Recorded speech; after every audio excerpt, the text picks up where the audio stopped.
Houthi ഭീകരത ഇല്ലാതാക്കാൻ ഉറച്ച് ഡൊണാൾഡ് ട്രംപ്. യമനിലെ ഹൂതി കേന്ദ്രങ്ങൾ അമേരിക്കൻ യുദ്ധവിമാനങ്ങൾ തരിപ്പണമാക്കി.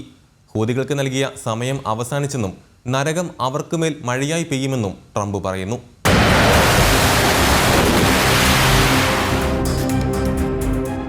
അമേരിക്കൻ പ്രസിഡന്റായി വീണ്ടും അധികാരമേറ്റതിന് പിന്നാലെ ഹൂതികൾക്കെതിരായ നടപടി ശക്തമാക്കുകയാണ് ട്രംപ്. യമനിലെ ഹൂതി കേന്ദ്രങ്ങളിൽ നടന്ന അമേരിക്കൻ ആക്രമണത്തിൽ 30-ലേറെ പേർ കൊല്ലപ്പെട്ടു.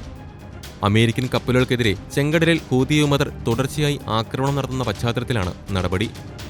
ഇസ്രയേലിനെതിരെ ഹൂതികൾ വീണ്ടും ആക്രമണം നടത്തിയതോടെയാണ് അമേരിക്ക തിരിച്ചടിക്കാൻ തീരുമാനിച്ചത്. ചെങ്കടൽ വഴിയുള്ള കപ്പൽ ഗതാഗതത്തിന് ഭീഷണി സൃഷ്ടിക്കുന്ന ഹൂതികളെ ഇല്ലാതാക്കുകയാണ് ലക്ഷ്യമെന്ന് ട്രംപ് പറഞ്ഞു. ലോകത്തിലെ ജലപാതകളിലൂടെ സഞ്ചരിക്കുന്ന അമേരിക്കൻ വാണിജ്യ കപ്പലുകളെ തടയാൻ ഒരു ഭീകരവാദ ശക്തിക്കും കഴിയില്ലെന്നും ഇറാൻ അവരെ പിന്തുണയ്ക്കുന്നത് അവസാനിപ്പിക്കണമെന്നും ട്രംപ് പറഞ്ഞു.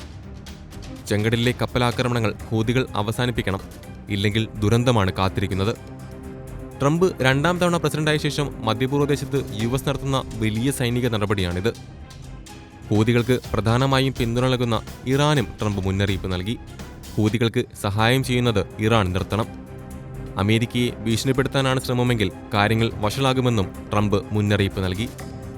ഇറാനുമായി ആണവ കരാറിനെക്കുറിച്ച് ചർച്ച നടത്താൻ ആഗ്രഹിക്കുന്നുവെന്ന് പറഞ്ഞ് ദിവസങ്ങൾക്കുള്ളിലാണ് ഇറാന് മുന്നറിയിപ്പുമായി ട്രംപ് രംഗത്തെത്തിയത്.